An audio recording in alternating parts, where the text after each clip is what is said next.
응답받는 기도의 비결 9번째 이야기는 눈물로 기도하십시오, 이런 이야기입니다. 눈물로 기도하십시오라는 내용에 어떤 내용이 담겨 있는가 하면 하나님의 은혜를 체험한 자의 특징은 눈물이 많아진다는 것입니다 하는 거예요.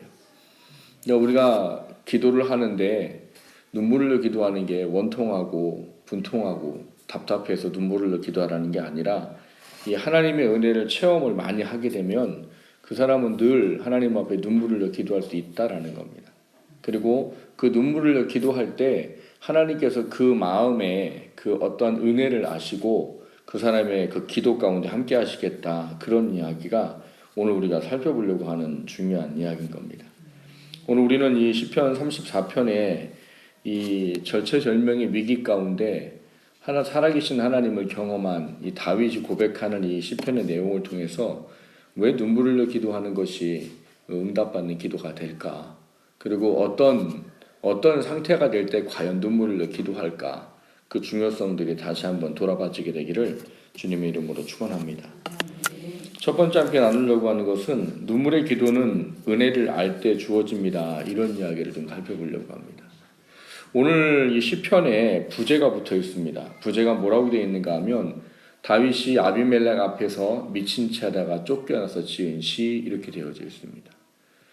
여러분, 이 다윗이라는 사람이 성경에서 우리가 만나는 그의 모습을 보면 항상 어떻습니까? 그 사람은 항상 왜 위풍당당 이런 느낌을 많이 갖는 사람이에요. 왜냐하면 이 사울 밑에 있을 때에도 이 군대 장관으로서 블레셋과의 모든 전쟁에서 승리한 사람이 다윗이고, 어떤 환경과 상황에서도 결코 굴하지 아니하는 그런 어떤 삶의 모습을 가졌던 사람이 다윗입니다. 그런데 오늘 다윗이 뭘 했다고 말하는가 하면 이 아비멜렉이라는 사람 앞에서 미친 채 하다가 쫓겨났다. 근데 그러고 나서 지은 시다, 이렇게 되어져 있어요. 이 사람이 왜 미친 척을 했나요? 이 사람이 미친 척을 한 이유는 뭡니까? 자기 목숨 하나 부지하자는 거예요. 목숨 하나. 사울이 계속 쫓아오니까 이 아비멜렉에게 피하면, 이 블레셋 사람이니까 아비멜렉에게 피하면 적군에게 피한 자기를 쫓아오지 않겠지. 그게 다윗의 생각이었어요. 그래서 다윗은 이 블레셋 땅의 진영에 이 아비멜렉이라는 사람한테 이제 가서 뭐 이런저런 사정의 이야기를 통해서 좀 도움을 구하고자 했던 거지요. 근데 사람들이 옆에서 말하지요. 이 사람이 누구냐? 이 사람이 사울은 천천히요, 다윗은 만만히요, 그런 사람 아니냐? 이 사람이 우리를 얼마나 괴롭힌 사람이냐? 이런 이야기를 막 사람들이 하기 시작하니까 다윗이 이제 생명의 위협을 느끼는 거예요. 그러니까 다윗이 뭘 했느냐? 이 수염에다 침을 질질 흘리면서 막 벽을 박박박박 긁고 미친 척을 했단 말이에요. 근데 이게 살아난 거 보니까 굉장히 리얼하게 한 것 같죠. 어떤 분이 그러더라고요. 이 다윗이 왜 이렇게 리얼하게 잘했는 줄 아느냐? 사울을 보고 배웠다, 이렇게 얘기하시는 분도 계시더라고요. 사울이 뭐 때문에요? 악신에 들려가지고 미친 척하는 걸 잘 봤다는 거예요. 뭐 그건 그분 얘기고요. 중요한 것은 지금 상황 자체가 다윗에겐 너무 안 좋은 상황이라는 거예요. 그러니까 까딱하면 죽어야 될 상황이고, 지금 목숨 하나 부지하겠다고 뭘 했는가 하면 미친 척을 하는 지금 그런 상황에 있다는 거예요. 근데 그런 상황에서 결과적으로는 어떤 결과가 났는가 하면 아비멜렉이 다윗이 그 미친 척하는 걸 보고 진짜로 받아들인 거죠. 그래서 야, 우리나라에 미친 사람이 없어갖고 데려왔냐? 야, 갖다 내버려라, 갖다 내버려. 그래서 목숨을 부지하는 거예요. 여러분, 그러고 나오면 마음이 어떨까요? 마음이 좋을까요? 사실 목숨 하나 부지하자고, 그래도 한 나라의 그 군대 장관이었고, 그래서 지금 뭐 비록 적군이었지만 아비멜렉이라는 사람한테 도움을 구하고자 왔는데, 그 왕의 사람들이 얘기하는 것 때문에 자기가 이 미친 척을 할 수밖에 없는 상황에서 그것을 정말 잘 연기해가지고 생명을 부지했다는 거죠. 근데 여러분, 다윗 혼자만 있었던 게 아니에요. 다윗과 함께 했던 사람들이 같이 있었다는 겁니다. 그럼 그렇게 해서 생명을 부지하고 나왔어요. 다윗의 기분이 어떨까요? 좋을까요? 야싸 살았다는 게 좋을까요? 전혀 그렇지 않을 것 같아요. 근데 오늘 시편을 보면은요, 1절에 다윗이 그렇게 말합니다. 내가 여호와를 항상 송축하며 내 입술로 항상 주를 찬양하니이다. 그 2절에 뭐라고 말해요? 내 영혼이 여호와를 자랑하리니 곤고한 자들이 이를 듣고 기뻐하리로다, 이렇게 말해요. 그러니까 지금 이 상황이 다윗이 이렇게 과연 밝은 시를 쓸 수 있을까라고 의심할 만한 그런 상황인데, 다윗은 지금 뭘 하고 있어요? 그 하나님을 찬양하고 있어요. 그리고 지금 이 현실에 대한 부분들로부터 자신을 이 생명을 부지할 수 있도록 해준 분이 하나님이시라는 사실에 대해서 온전히 초점을 맞추고 있다는 거예요. 다른 것은 보이지 않습니다. 뭐가 안 보여요? 함께 있던 사람 자기가 미친 척을 했던 안 했던에 대한 어떤 자기의 명예, 아니면 지금 현실에 대한 어떤 상황, 그런 거에 대해서는 다윗은 보지 않아요. 왜 안 보느냐? 다윗은 오로지 하나님한테 초점 맞추는 게 굉장히 잘 훈련되어 있는 사람이기 때문에 지금 현재 상황이 어떻든 어떻게 해서 어떻게 됐든 다윗은 그거에 대한 별 큰 의미를 두고 있지 않다는 말입니다. 그리고 다윗은 오로지 뭐만 갖고 있는 거예요? 지금 이 상황이 내가 지금 미친 척을 해서 뭐 목숨을 구지했든 뭐 어떤 것을 통해서 내가 이렇게 됐든 이 상황을 만들어내신 분이 하나님이라는 사실에만 초점 맞추고 있다는 거예요. 오늘 왜 제가 이 눈물로 기도하십시오라는 이 제목에 여기서 말하는 것처럼 이 하나님의 은혜를 체험한 자는 특징은 눈물이 많아집니다라는 것을 이 본문으로 택했는가 하면, 다윗은 자신의 일생에는 시편에 수없이 많은 곳에 보면 오직 지금 이 현실과 환경과 상황에 오직 자기를 구원하실 분이 하나님이밖에 없다는 사실에 대해서만 온전히 초점되어 있는 중요한 하나의 신앙의 모습을 우리에게 가르쳐주고 있다는 거예요. 무슨 얘기냐? 다윗은 지금 여기서 보면 눈물의 기도를 은혜를 아는 사람이 합니다라는 말의 가장 중요한 핵심을 다윗은 너무나 잘 알고 있다는 거예요. 여러분, 우리가 하나님께 기도해요. 근데 기도할 때 눈물을 흘려 기도하는데 그 이유가 뭐냐? 하나님이 내게 어떠한 분이신지를 알기 때문에 눈물을 흘려 기도할 수밖에 없는 믿음을 가지고 기도하는 상황이라는 거예요. 제가 작년인가 저희 모교회에서 이제 그 헌신 예배를 좀 인도해 달라서 서울을 제가 갔다 온 적이 있었어요. 거기 올라가서 이제 꽤 오랜만인 거죠. 제가 2000년에 거기서 이제 사역을 나왔으니까. 2000년에 사역을 나와서 이제 작년이면 벌써 14년이 지난 거잖아요. 14년 이제 제가 이제 어렸을 때 계속 자라왔던 그 교회에 설교를 하러 간 거예요. 가서 이제 만져가지고 이제 기도를 하는데 그냥 하염없이 눈물이 나오더라고요. 그럼 뭐 내가 슬플까요? 거의 뭐 슬프지 않아요. 거긴 제가 살아계신 하나님을 만났던 데고 수많은 기적을 경험했던 데고 또 저희 어머님은 지금도 거기서 신앙생활을 하고 있는 그런 곳이에요. 그곳에 가서 설교한다는 것 자체가 제게는 벅차고 제게는 감동이고 제게는 감사한 거예요. 저 같은 사람이 어떻게 모교에 가서 그렇게 저를 가르치고 저를 이렇게 인도해왔던 어른들이 앉아있는 곳에 가서 설교를 할 수 있다는 것 자체가 제게는 정말 너무나 감사한 거예요. 근데 거기 가서 이제 말씀을 전하기 전에 혼자 이제 무릎 꿇고 기도하는데 그렇게 하염없이 눈물이 나오더라고요. 하염없이 눈물이 왜 나올까 혼자 생각을 해봤어요. 근데 생각이 그거더라고요. 그곳에서 자라서 하나님을 만나고 사역자가 될 때까지의 모든 여정 속에 하나님이 저를 너무나 신실하게 인도해 오셨다는 게 제 마음속에 너무나 크게 다가와요. 그러니까 뭐가 합당해서가 아니라 다만 그냥 하나님의 자비와 긍휼하심으로 하나님이 인도해 오신 그 상황들이 너무나 감사합니다. 그리고 어쨌거나 목사가 돼서 모교회에 와서 설교를 할 수 있는 여기까지 세워주셨다는 하나님 때문에 너무 그 감사의 눈물이 나오더라는 거예요. 오늘 이 다윗이 고백하고 있는 이야기가 바로 그겁니다. 지금 상황과 현재 문제들은 사실 이렇게 찬양하고 뭐 높이고 할 만한 게 아니에요. 근데 다윗은 뭐에 초점을 맞추고 있는가 하면 하나님이 이 은혜를 베풀어 줬다는 그 사실 자체에 초점을 맞추고 있다는 거예요. 그러니까 그 은혜를 기억하는 사람은 눈물이 많아집니다. 눈물이 많은 사람들의 기도는 하나님의 응답을 잘하십니다 라고 말하는 의미는 그것에 있다는 거예요. 나를 사랑하시는 하나님이 어떠한 분인지에 대한 온전한 믿음이 나로 하여금 그분 앞에 나아가 그 은혜를 인정할 수 있는 믿음을 갖게 한다는 거예요. 여러분, 하나님과 우리와의 관계를 성경에서 잘 한번 연구해 보십시오. 그 관계가 참 재밌어요. 뭐냐면 꼭 그런 것 같아요. 부부들이 막 아니면 연인들이 막 서로 막 사랑하는 마음이 클 때는 어떻게 해요? 콩깍지 가신다고 그러나요? 씌워 보셨나요? 웃는 분들은 씌워 보신 분이고 아는 분들은 안 씌워 보신 분들이세요? 콩깍지가 씌우면 어때요? 뭐 방구를 껴도 좋다면서요. 그렇게 우스갯소리 하잖아요.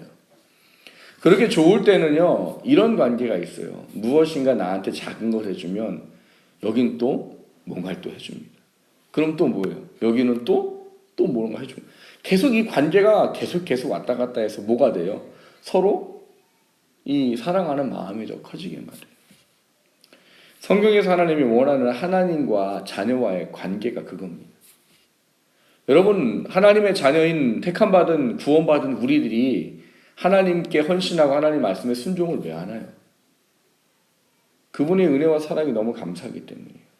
나를 구원하신 그 하나님의 은혜가 감사하기 때문에 내가 그분께 내 삶을 맞추어 드리고 그 말씀에 순종하려고 하고 또 그분의 원하시는 것에 내 삶을 맞춰가게 되는 거예요. 여러분, 그거를 성경에서 우리한테 요구하는 것은 어떻게 보면 당연한 겁니다. 당연한 거. 왜냐하면 하나님이 구원하신 이유와 목적을 말할 때 뭘 말씀하세요? 내가 너희들을 위해서 십자가에 죽은 이유가 뭔 줄 아느냐? 더 이상 너희들과 육신을 위해 살지 아니하고 나를 위해 살도록 하기에 내가 십자가에 죽었노라라고 말씀을 하시기 때문에. 그러니까 우리가 사실 하나님의 말씀과 예수님의 말씀을 따라 사는 건 의무입니다. 의무. 구원받은 택한 자녀의 의무예요. 근데 여러분, 의무에는 원래 은혜가 없는 거예요. 그래서 예수님이 어떤 비유를 드는가 하면 무익한 종에 대한 비유를 들 때 그런 얘기를 하십니다. 종이 하루 종일 나가서 밖에서 일하다가 들어와요. 일하다가 들어오면 땡볕에서 일하고 들어왔다고 주인이 그렇게 하죠. 아유, 너 수고했다, 야. 좀 앉아있어라. 내가 밥 차려줄게. 그리고 주인이 이렇게 두르고 가서 밥 차리고 종한테 밥 주나요? 어떻게 해요, 그러면? 밥 차려라! 그럼 뭐 하는 거예요?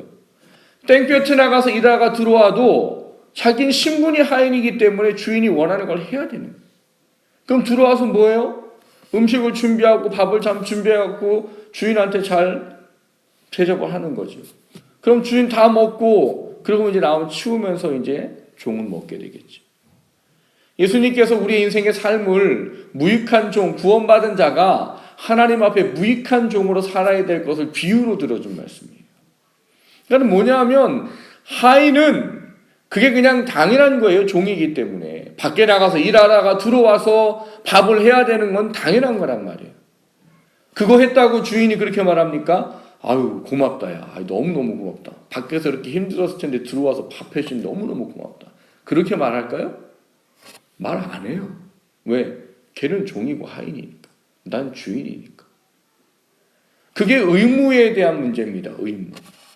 그리고 우리는 구원받은 자로서 그렇게 살도록 원래 되어 있다고 성경은 가르치고 있어요.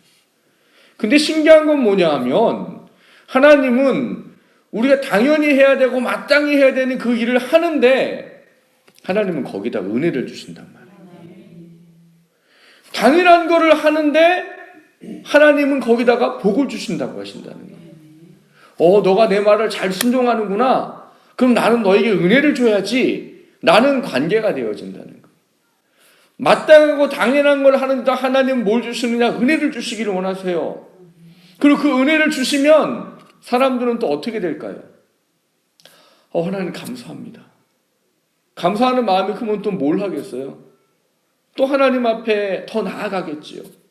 하나님께 또 헌신하게 되고 기쁨으로 섬기게 되고 하나님을 사랑하고 하나님과 교제하는 일들을 더 잘하게 되겠죠. 그러면 또 하나님 거기다 뭘 하세요? 또 은혜를 부으십니다. 여러분, 그게 하나님과 우리와의 관계예요. 하나님이 원하시는 관계예요.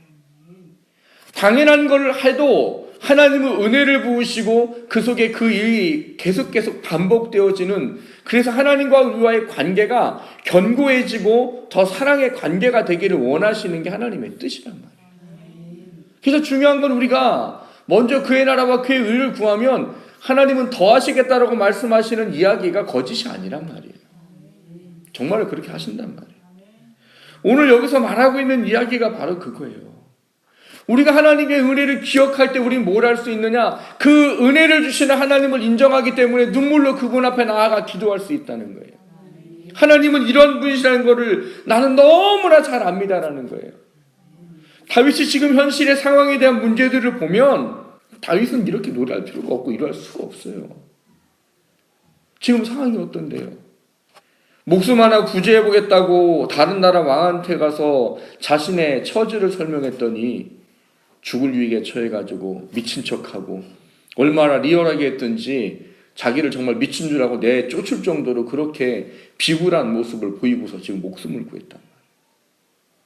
근데 다윗은 그 어떤 과정이 중요한 게 아니라 나를 구원하신 그 하나님에 대해만 초점 맞추고 있다는 거예요.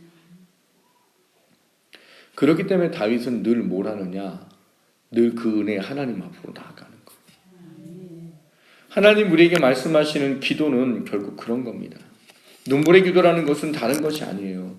내가 나를 사랑하신 하나님을 인정하고 그분을 기억할 때 그분 앞에 그것을 간구하고 소망하는 마음으로 기도하게 되는 것을 말하는 거예요.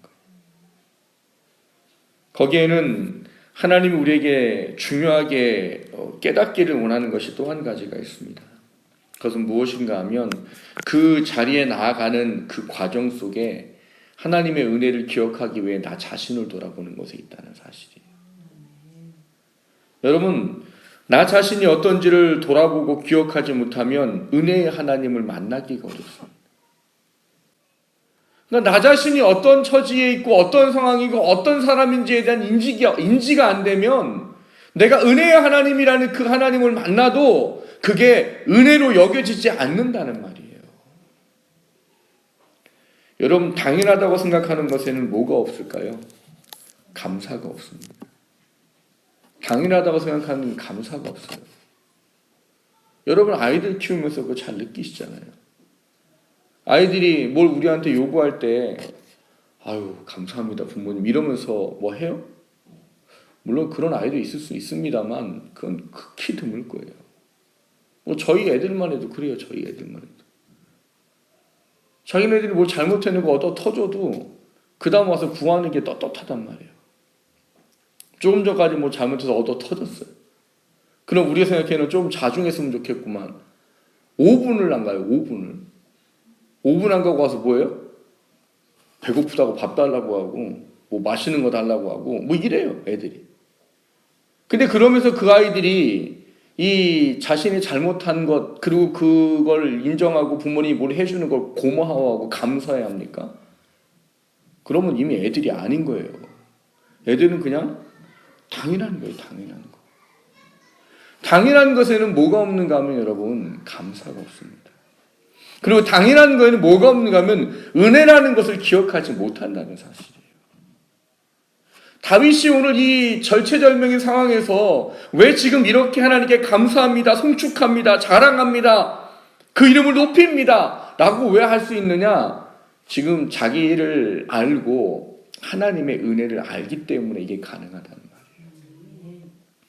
우리가 하나님 앞에 나가서 눈물의 기도를 할 수 있는 것, 그 은혜를 기억할 때 그 눈물의 기도가 됩니다라고 말할 때에는 결국은 뭐가 필요하냐? 나 자신이 하나님의 그 놀라우신 은혜로밖에는 살 수 없다라는 것에 대한 깨달음과 그것에 대한 인정함이 우리한테 무엇보다 중요하다는 거예요. 그게 있을 때 비로소 뭘 할 수 있느냐? 하나님께 나아가서 눈물의 기도를 할 수 있다는 거예요. 여러분, 눈물의 기도를 하기 위해서 우리에게 필요한 게 나 자신의 어떤 부분을 인정한다라고 말하는 것은 여러분 철저하게 나의 연약함을 뭐 하는 거예요? 인정하고 고백하는 거예요. 나의 연약함을 인정하고 고백하는 것은 결국은 무엇을 의미합니까? 내가 아무것도 할 수 없다라는 것에 대한 인정이 있는 거예요. 다윗이 지금 이 상황 가운데에서 이렇게 지금 노래하고 찬양하며 하나님께 나아올 수 있는 가장 중요한 이유는 지금 이 상황이 하나님의 은혜로 됐습니다라는 것과 이것이 내가 할 수 있는 것이 아무것도 없는 상황이기 때문에 하나님이 역사하셨다는 것에 대한 온전한 인정함이 있기 때문이라는 거예요. 눈물의 기도로 하나님께 나아갈 수 있는 사람은 뭘 이야기하는 거냐? 내가 할 수 없다는 것에 대한 전적인 하나님의 내어 맡김과 신뢰가 있는 거예요.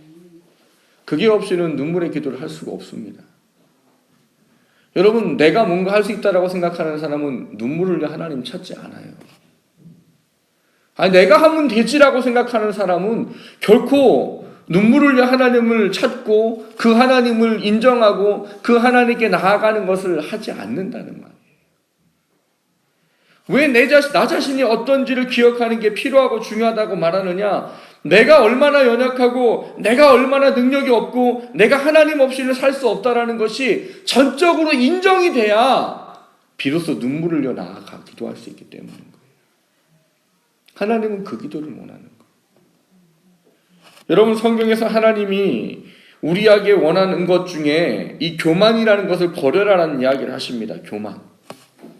왜 하나님이 교만을 버리라고 말씀하시고 교만하는 것을 하나님이 미워하시는 6, 7가지라고 말하는 것에 제일 가장 먼저 두셨는가 하는 부분들은 단지 교만이라는 것이 자기를 잘난 체하고 남을 업신여기고 자기를 자랑하는 게 아니기 때문이에요. 성경에서 말하는 교만은 여러분 하나님을 인정하지 않는 겁니다. 성경에서 말하는 교만은 내가 할 수 있어서 하나님 필요 없어요 라고 말하는 거예요. 하나님의 사람들에게 가장 원하는 건 하나님을 인정하는 거예요. 근데 그 하나님을 인정해야 되는 것을 인정하지 않고 교만함을 가지고 있을 때는 절대로 하나님을 찾지 않는다는 말이에요. 그런 사람이 눈물을 흘려 기도할까요? 기도하지 않아요. 예전에 제가 그 예를 들어드린 적이 있어요. 어떤 유명한 부흥 강사 목사님 미국 가가지고 집회를 하라고 하셨는데 공항 때부터 자기를 픽업해가지고 정말 비싼 데만 데리고 다니셨던 장로님이 계시는 거예요. 그러니까 그분이 너무 지극정성으로 대접해 너무나 감사한 마음으로 그날 저녁 집회를 끝나고 다음날 새벽이 됐는데 장로님이 새벽에 안 나오셨더래요. 그래서 이분이 이제 점심때 또 그분이 대접을 하러 나오셔서 또 이렇게 집회를 하고 점심 식사하면서 물어보죠. 아유, 어제 저를 이렇게 픽업하고 저를 이렇게 또 수행하시느라 피곤해서 못 나오셨나 봐요. 오늘 새벽 예배에. 그랬더니 그 장로님이 하시는 소리가 뭔 줄 아십니까? 아유, 목사님, 제가 새벽 예배 나올 사람으로 보입니까? 이렇게 얘기하더라는 거예요. 이 목사님 깜짝 놀라요. 도대체 무슨 소린가? 가만히 들어봤더니 그분 얘기는 이건 거예요. 목사님, 새벽 예배는 힘없고 능력 없어서 하나님께 질질 짜러 나오는 사람에는 나오는 거지 저는 그럴 필요가 없습니다. 새벽 예배 나올 필요가 없어요. 그러더라는 거예요. 그러니까 그분의 머릿속에 새벽 예배 나오는 사람은 능력 없고 할 일 없고 자기 뭐 할 수 있는 힘이 없는 사람들만 나오는 거로 인식이 되어 있는 거예요. 그분이 2년 있다가 다시 그 교회를 초청받아 갔답니다. 그 장로님이 보이지 않으시더래요. 그 목사님한테 여쭤봤대요. 그 장로님 왜 안 나오십니까? 의료사고가 났는데 그 문제를 불법적으로 해결하려다가 결국 문제가 생겨가지고 지금 도망자 신세라. 자식들은 전부 다 지금 마약에 빠져가고 지금 마약 그 치료소에 들어가 있고 그냥 가정은 다 풍지박산 났더라고. 그러니까 그 목사님이 굉장히 마음이 아프고 씁쓸하면서 늘 생각되는 게 그런 것들이에요. 그분이 그때도 하나님을 의지하지 않았구나라는 거예요. 여러분, 눈물의 기도는요, 하나님의 은혜를 기억하기 때문에 하나님 아니면 안 됩니다라고 고백하는 게 눈물의 기도예요.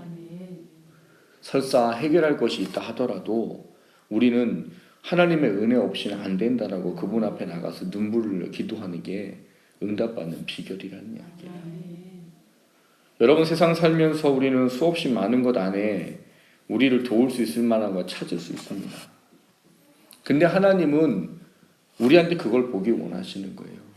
우리에게 해결할 능력이 있고 우리가 해결할 물질이 있고 우리 해결할 도와줄 사람이 있다 하더라도 나와서 눈물을 흘려 기도하기를 원하는 거예요. 너가 해결할 거 있는데도 나밖에 없다고 우는구나. 여러분, 그러면 그 기도를 하나님 응답하시는 게 기쁘시겠어요? 안 기쁘시겠어요? 여러분, 하나님이 인격적이신 분이세요. 인격적이란 말은 참 두려운 얘기입니다. 인격적이란 말은 우리를 생각하시면 돼요. 여러분, 내가 뭔가 해결할 수 있는데도 내가 신뢰하는 사람을 찾아가서 그분을 의지하면 그게 기쁜 거예요. 나를 찾아주는 게. 하나님도 똑같다는 거예요. 하나님 보시기에 이 사람을 보면 돈도 있고 능력도 있고 도울 만한 환경도 있는데 이 사람은 문제만 생기면 아니면 모든 문제들 앞에 무조건 하나님께 나와서 눈물을 흘려 기도하고 하나님을 찾아요. 하나님이 안 기쁘시겠습니까? 기쁘실 수밖에 없는 거예요. 너가 해결할 수 있는 게 있는데도 날 찾는구나. 하나님이 원하는 그게 관계고 하나님이 원하시는 기도예요. 여러분, 응답받는 기도는 그 비결이라고 말하는 것은 전에도 말씀을 드렸듯이 결과적으로 뭐냐면 하나님의 뜻에 맞는 기도를 하는 거예요. 그러니까 여기 지금 눈물을 흘려 기도하는 건 지금 하나님 밖에는 안 됩니다. 하나님이 전에 나를 도와주실 수 있었던 그 놀라우심을 저는 기억합니다. 그래서 저는 하나님 앞에 나올 수밖에 없습니다. 그 기도를 원하는 거예요. 사랑하는 성도 여러분, 우리가 하나님 앞에 기도할 때 응답 받아야 될 거 아니에요. 그냥 기도 막 하는 것보단 하나님이 정말 뭘 원하실까? 그거를 알고 찾고 기도하는 게 중요하다는 거. 여러분, 눈물의 기도는 그 은혜를 기억하기 때문에 눈물이 많아질 수밖에 없고, 그리고 눈물을 흘려 기도할 수밖에 없다는 것은 결과적으로 하나님 밖에는 해결책이 없다는 신뢰와 믿음으로 하는 기도를 이야기하는 겁니다. 우리 안에 그 기도가 있어지기를 주님의 이름으로 축원합니다. 하나님은 그 기도를 듣고 싶으신 거예요. 하나님의 자녀가 그렇게 기도하기를 원하시는 거예요. 그리고 하나님 그렇게 기도하는 사람 결코 외면치 않으십니다. 하나님밖에 없다고 나오고 눈물을 흘려 기도하고 그분의 은혜를 구하는 사람에게 왜 은혜를 안 주세요? 우리가 오늘 다윗이 이 상황과 현실의 문제를 보면 전혀 이렇게 말할 수 없는 이야기예요. 그러나 다윗은 여러분 그 이후로도 수없이 어려움들이 많습니다. 그런데 그 어려움 속에서 다윗은 늘 뭘 하느냐? 철저하게 하나님 앞에 나가서 무릎 꿇고 하나님께 구하는 삶을 살더라는 거예요. 이게 왜 가능하냐? 다윗은 그 삶에서 그 하나님을 늘 경험해 왔기 때문입니다. 하나님 나한테 늘 신실하셨고 내가 하나님만 전적으로 의지하고 하나님을 찾을 때 늘 나를 만나 주셨고 그리고 내 문제를 반드시 해결해 주셨고 어떤 상황에서도 구원해 주셨고 이거를 다윗은 늘 알고 있기 때문에 모든 상황에 아무리 이 사면초가 같은 상황에도 하나님께 눈물로 나아가 기도할 수 있었던 거예요. 그 기도가 우리의 기도가 되기를 주님의 이름으로 축원합니다. 그리고 우리가 기도할 때 하나님께서는 정말 우리를 기뻐하시고 그 기도에 응답하셔요. 그걸 소망으로 삼고 기도하게 되기를 주님의 이름으로 축원합니다.